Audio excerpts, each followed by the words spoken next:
புதுமை பித்தன் எழுதிய காஞ்சனை சிறுகதை.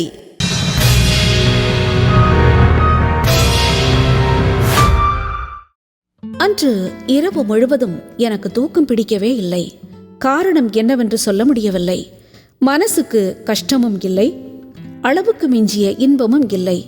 இந்த மாதிரி தூக்கம் பிடிக்காமல் இருக்க எல்லோரையும் போலத்தான் நானும். ஆனால் என்னுடைய தொழில் எல்லோருடையது போல் அல்ல. நான் கதை எழுதுகிறேன்.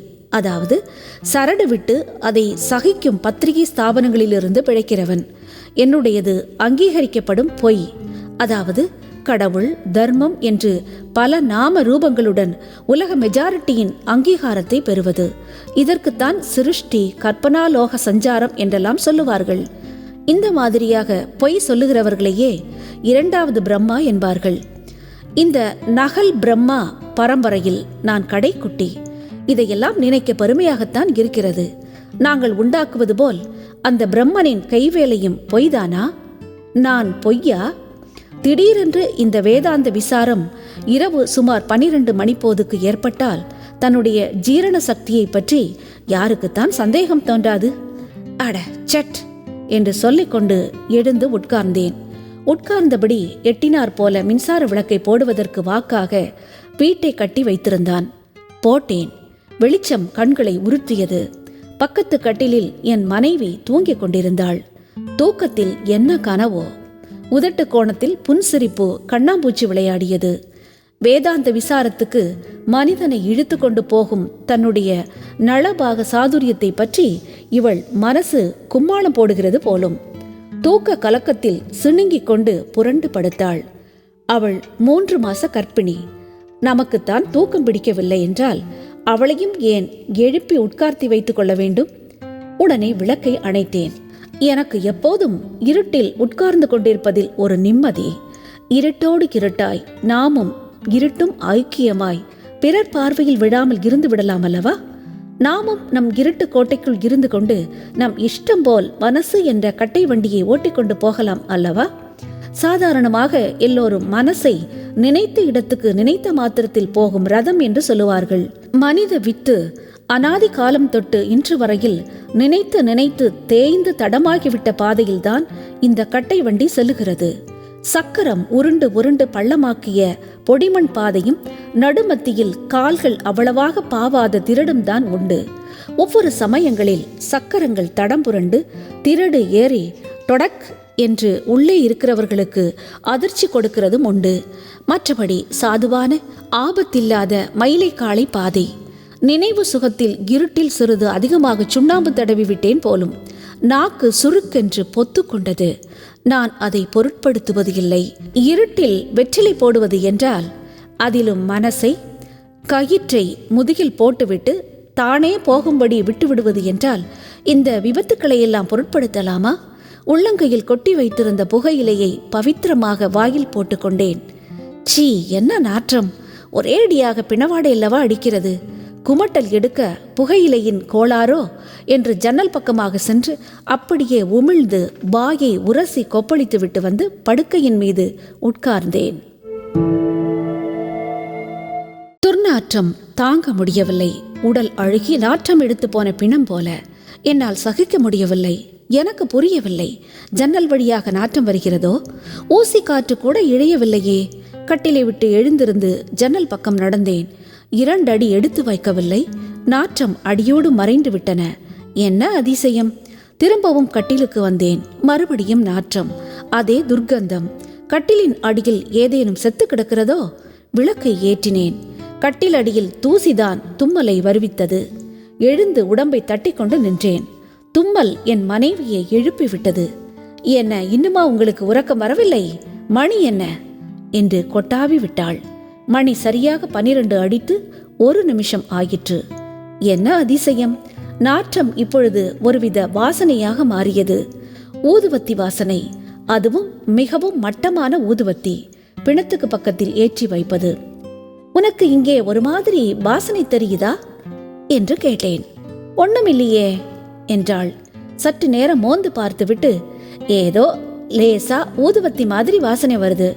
எங்காவது ஏற்றி வைத்திருப்பார்கள். எனக்கு உறக்கம் வருது, விளக்கு அணைத்து விட்டு படுங்கள் என்றாள். விளக்கை அணைத்தேன். லேசாக வாசனை இருந்து கொண்டுதான் இருந்தது. ஜன்னல் அருகில் சென்று எட்டி பார்த்தேன். நட்சத்திர வெளிச்சம்தான். லேசாக வீட்டிலிருந்த ஜன்னல் வாசல் கதவுகள் எல்லாம் படபடவென்று அடித்து கொண்டன. ஒரு வினாடிதான். அப்புறம் நிசப்தம். பூகம்பமோ? நட்சத்திர வெளிச்சத்தில் பழம்தின்னி வவ்வால் ஒன்று தன் அகன்ற தோல் சிறகுகளை விரித்து கொண்டு பறந்து சென்று எதிரில் உள்ள சோலைகளுக்கு அப்பால் மறைந்தது. துர்நாற்றமும் வாசனையும் அடியோடு மறைந்தன. நான் திரும்பி வந்து படுத்துக்கொண்டேன். நான் மறுநாள் விடியற்காலம் தூக்கம் கலைந்து எழுந்திருக்கும் போது காலை முற்பகலாகிவிட்டது. ஜன்னல் வழியாக விழுந்து கிடந்த தினசரி பத்திரிகையை எடுத்துக்கொண்டு வீட்டின் வெளிமுற்றத்துக்கு வந்து பிரம்பு நாற்காலியில் உட்கார்ந்தேன். கிரீச்சிட்டு ஆட்சேபித்துவிட்டு அது என்னை சுமந்தது. ராத்திரி பூராவும் தூங்காம இவ்வளவு நேரம் கழித்து எழுந்ததும் அல்லாமல் இப்படி வந்து உட்கார்ந்து கொண்டால் காப்பி என்னத்துக்காகும் என்று என் சகதர்மிணி பின்பக்கமாக வந்து நின்று உருகினாள். ஐக்கிய நாடுகளின் ஜரூர் மிகுந்த எதிர் தாக்குதல்கள் தங்கு தடையில்லாமல் முன்னேறி வருவதில் அகப்பட்டு கொண்ட ஜனநாயகத்திலும் உலக சமாதானத்திலும் உறுதி பிறழாத நம்பிக்கை கொண்ட எனக்கு சற்று சிரமமாகத்தான் இருந்தது. அது உன் சமையல் விமரிசையால் வந்த வினை என்று ஒரு பாரிச தாக்குதல் நடத்திவிட்டு எழுந்தேன். உங்களுக்கு பொழுது போகாம என் மேலே குத்தம் கண்டுபிடிக்கணும் தோணிட்டா வேற என்னத்தை பேச போறிய? எல்லாம் நீங்கள் எழுதுகிற கதையை விட குறைச்சல் இல்லை என்று சொல்லிக்கொண்டே அடுப்பங்கரைக்குள் புகுந்தாள். நானும் குடும்ப நியதிகளுக்கு கட்டுப்பட்டு பல்லை துளைக்கிவிட்டு கொதிக்கும் காப்பி தம்ளரை துண்டில் ஏந்தியபடி பத்திரிகை பத்திகளை நோக்கினேன். அப்போது ஒரு பிச்சைக்காரி, அதிலும் வாலிப பிச்சைக்காரி, ஏதோ பாட்டு பாடியபடி அம்மா தாயே என்று சொல்லிக்கொண்டு வாசற்படியண்டை வந்து நின்றாள். நான் ஏறிட்டு பார்த்துவிட்டு இந்த பிச்சைக்காரர்களுடன் மல்லாட முடியாதென்று நினைத்து கொண்டு பத்திரிகையை உயர்த்தி வேலி கட்டி கொண்டேன். உனக்கு என்ன உடம்புல தெம்பா இல்ல? 4 வீடு வேலை செஞ்சு பொழைச்சா என்ன என்று அதட்டிக்கொண்டே நடைவாசலில் வந்து நின்றாள் என் மனைவி. வேலை கிடைச்சா செய்ய மாட்டேனா? கும்பி கொதிக்குது தாயே. இந்த தெருவில் இதுவரையில் பிடி அரிசி கூட கிடைக்கல. மானத்தை மறைக்க முழத்துணி கூடம்மா என்று பிச்சைக்கார அஸ்திரங்களை பிரயோகிக்க ஆரம்பித்தாள். நான் வேலை தரேன், வீட்டோடவே இருக்கியா? பயத்துக்கு சோறு போடுவேன், மானத்துக்கு துணி தருவேன், என்ன சொல்லுத என்றாள். அது போதாதா அம்மா? இந்த காலத்திலே அதுதான் யார் கொடுக்கிறா என்று சொல்லிக்கொண்டே என் மனைவியை பார்த்து சிரித்து நின்றாள். என்ன, நான் இவளை வீட்டோட 2 நாள் வச்சு எப்படி இருக்கான்னு தான் பார்க்கட்டுமா? எனக்கு தான் அடிக்கடி இளைப்பா வருதே என்றாள் என் மனைவி. சீ, உனக்கென்ன பைத்தியமா? எங்கேயோ கடந்த பிச்சைக்கார கழுதைய வீட்டுக்குள்ள ஏத்த வேண்டும் என்கிறாயே. பூலோகத்துல உனக்கு வேற ஆளே ஆம்பிடலையா என்றேன். வெளியிலே நின்ற பிச்சைக்காரி கழுக்கென்று சிரித்தாள். சிரிப்பிலே ஒரு பயங்கரமான கவர்ச்சி இருந்தது. என் மனைவி வைத்த கண் மாறாமல் அவளையே பார்த்து கொண்டிருந்தாள். மனசு முழுவதும் அந்த அனாமத்திடமே ஐக்கியமாகிவிட்டது போல் இருந்தது. முகத்தை பார்த்தா ஆள் எப்படி என்று சொல்ல முடியாதா? நீ இப்படி உள்ளே வாமா என்று மேல் உத்தரவு போட்டுக்கொண்டு அவளை உள்ளே அழைத்து சென்றாள். உள்ளுக்குள்ளே பூரிப்புடன் அந்த மாய்மால பிச்சைக்காரி பின்தொடர்ந்தாள். என்ன, நான் கண்களை துடைத்து கொண்டு அவள் பாதங்களையே பார்த்தேன். அவை தரைக்கு மேல் ஒரு குன்றிமணி உயரத்துக்கு அந்தரத்தில் நடமாடின. உடம்பெல்லாம் எனக்கு புல்லரித்தது. மன பிரம்மையா? மறுபடியும் பார்க்கும்போது பிச்சைக்காரி என்னை புன்சிரிப்புடன் திரும்பி பார்த்தாள். ஐயோ, அது புன்சிரிப்பா? எலும்பின் செங்குருத்துக்குள் ஐஸ் ஈட்டியை செருகியது மாதிரி என்னை கொன்று புரட்டியது அது. என் மனைவியை கூப்பிட்டேன். அவள் வீட்டுக்குள் வருவது நல்லதற்கல்ல என்று சொன்னேன். இந்த அபூர்வத்தை வேலைக்காரியாக வைத்துக் கொள்ளத்தான் வேண்டும் என்று ஒரே அடியாக பிடிவாதம் செய்தாள். மசக்கை விபரீதங்களுக்கு ஓர் எல்லை இல்லையா? என்னவோ படு ஆபத்து என்றுதான் என் மனசு படக்கு படக்கு என்று அடித்து கொண்டது. மறுபடியும் எட்டி அவள் பாதங்களை பார்த்தேன். எல்லோரையும் போல் அவள் கால்களும் தரையில்தான் பாவி நடந்தன. இது என்ன மாய பிரம்மை?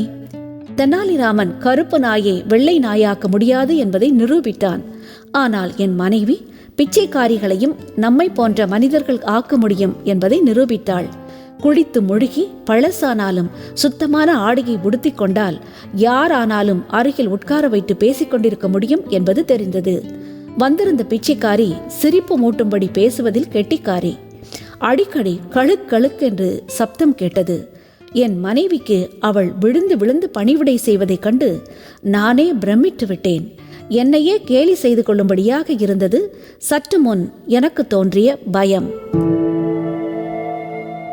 சாயந்தரம் இருக்கும். கருக்கல் நேரம். என் மனைவியும் அந்த வேலைக்காரியும் உட்கார்ந்து சிரித்து பேசியபடி கதை சொல்லிக் கொண்டிருந்தார்கள். நான் முன்கூடத்தில் விளக்கேற்றிவிட்டு ஒரு புஸ்தகத்தை வியாஜயமாக கொண்டு அவளை கவனித்த வண்ணம் இருந்தேன். நான் இருந்த ஹாலுக்கும் அவர்கள் இருந்த இடத்துக்கும் இடையில் நடுக்கட்டு ஒன்று உண்டு. அதிலே நான் ஒரு நிலை கண்ணாடியை தொங்கவிட்டு வைத்திருந்தேன். அவர்களுடைய பிம்பங்கள் அதிலே நன்றாக தெரிந்தன. நீ எங்கெல்லாமோ சுத்தி அலைஞ்சு வந்திருக்கியே, ஒரு கதை சொல்லு என்றாள் என் மனைவி. ஆமாம், நான் காசி, ஹரித்வாரம் எல்லா இடத்துக்கும் போயிருக்கிறேன். அங்கே காசியில் ஒரு கதையை கேட்டேன், உனக்கு சொல்லட்டா என்றாள். சொல்லேன், என்ன கதை என்று கேட்டாள் என் மனைவி. 500 வருஷமாச்சாம். காசியிலே ஒரு ராசாவுக்கு ஒத்தைக்கொரு மக இருந்தா. பூலோகத்திலே அவளைப் போல அழகு தேடி பிடிச்சாலும் கிடைக்காதாம். அவளை ராசாவும் எல்லா படிப்பும் படிப்பிச்சாரு. அவளுக்கு குருவா வந்தவன் மகா பெரிய சூனியக்காரன். எந்திரம், தந்திரம், மந்திரம் எல்லாம் தெரியும். அவனுக்கு இவன் மேல ஒரு கண்ணு. ஆனா இந்த பொண்ணுக்கு மந்திரி மவனை கட்டிக்கிடணும்னு ஆசை. இது அவனுக்கு தெரிஞ்சு போச்சு. யாருக்கு தெரிஞ்சு போச்சு? அந்த குருவுக்கு. என்ன அதிசயம்! நான் அவள் சொல்லிக் கொண்டிருக்கும் கதையை கேட்டுக்கொண்டிருக்கிறேனா அல்லது கையில் உள்ள புஸ்தகத்தை வாசித்துக் கொண்டிருக்கிறேனா? கையில் இருப்பது சரித்திர சாசனங்கள் என்ற இங்கிலீஷ் புத்தகம். அதிலே வாரணாசி மகாராஜன் மகளின் கதையை என் கண்ணுக்கெதிரே அச்செழுத்துக்களில் விரைத்து பார்த்து கொண்டிருந்தது. கையில் விரித்து வைத்த பக்கத்தில் கடைசி வாக்கியம், அந்த மந்திரவாதிக்கு அது தெரிந்துவிட்டது என்ற சொற்றொடரின் இங்கிலீஷ் மொழிபெயர்ப்பு. மூளை சுழன்றது. நெற்றியில் வியர்வை அரும்பியது. என்ன, எனக்கு பைத்தியம் பிடித்து விட்டதா? பிரித்து படித்து வைத்திருந்த பக்கத்திலேயே கண்களை செருகி இருந்தேன். எழுத்துக்கள் மங்க ஆரம்பித்தன. திடீரென்று ஒரு பேய் சிரிப்பு வெடிபடும் அதிர்ச்சியோடு என் மனசை அப்படியே கவ்வி உறிஞ்சியது. அதிர்ச்சியில் தலையை நிமிர்த்தினேன். எனது பார்வை நிலை கண்ணாடியில் விழுந்தது. அதனுள் ஒரு கோர உருவம் பல்லை திறந்து உன்மத்த வெறியில் சிரித்து கொண்டிருந்தது. எத்தனையோ மாதிரியான கோர உருவங்களை கனவிலும் சிற்பிகளின் செதுக்கி வைத்த கற்பனைகளிலும் பார்த்திருக்கிறேன். ஆனால் இந்த மாதிரி ஒரு கோரத்தை கண்டதே இல்லை. குரூபமெல்லாம் பற்களிலும் கண்களிலுமே தெரித்தது. முகத்தில் மட்டும் மோக லாகிரியை எழுப்பும் அற்புதமான அமைதி. கண்களிலே இரத்த பசி, பற்களிலே சதையை பீய்த்து தின்னும் ஆவல். இந்த மங்கலான பிம்பத்துக்கு பின்னால் அடுப்பு நெருப்பின் தீ நாக்குகள். வசமிழந்து அதையே பார்த்து கொண்டிருந்தேன். தோற்றம் கணத்தில் மறைந்தது.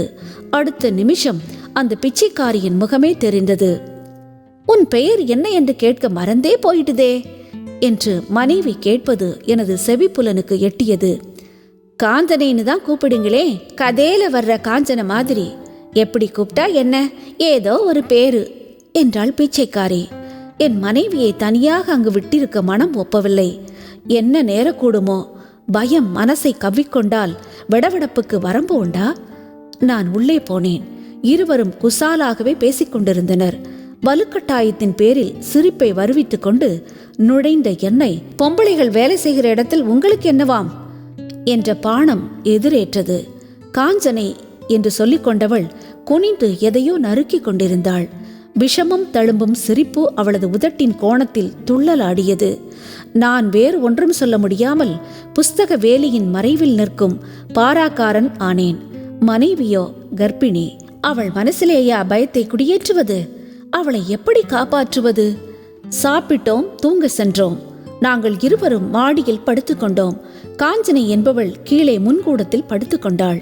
நான் படுக்கையில் படுத்துத்தான் கிடந்தேன். இமை மூட முடியவில்லை. எப்படி முடியும்? எவ்வளவு நேரம் இப்படி கிடந்தேனோ.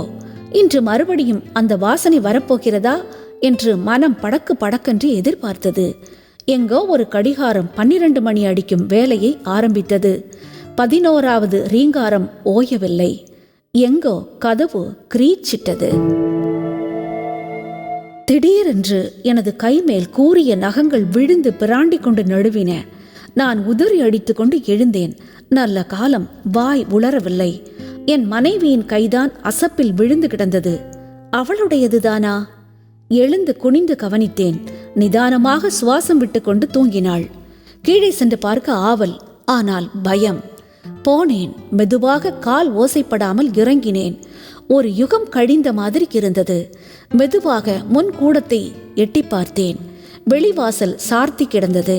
அருகிலிருந்த ஜன்னல் வழியாக விழுந்த நிலா வெளிச்சம் காலியாக கிடக்கும் பாயையும் தலையணையையும் சுட்டி காட்டியது. கால்கள் எனக்கு தரிக்கவில்லை. வெடவெடவென்று நடுங்கின. திரும்பாமலே பின்னுக்கு காலடி வைத்து நடந்து மாடிப்படி அருகில் வந்தேன். உயரச் சென்று விட்டாளோ? விடுவிடு என்று மாடிக்கு சென்றேன்.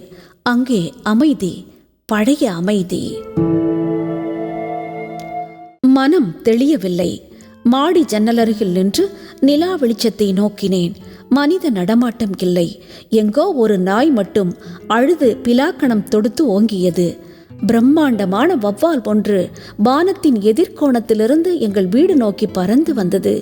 வெளியே பார்க்க பார்க்க பயம் தெளிய ஆரம்பித்தது.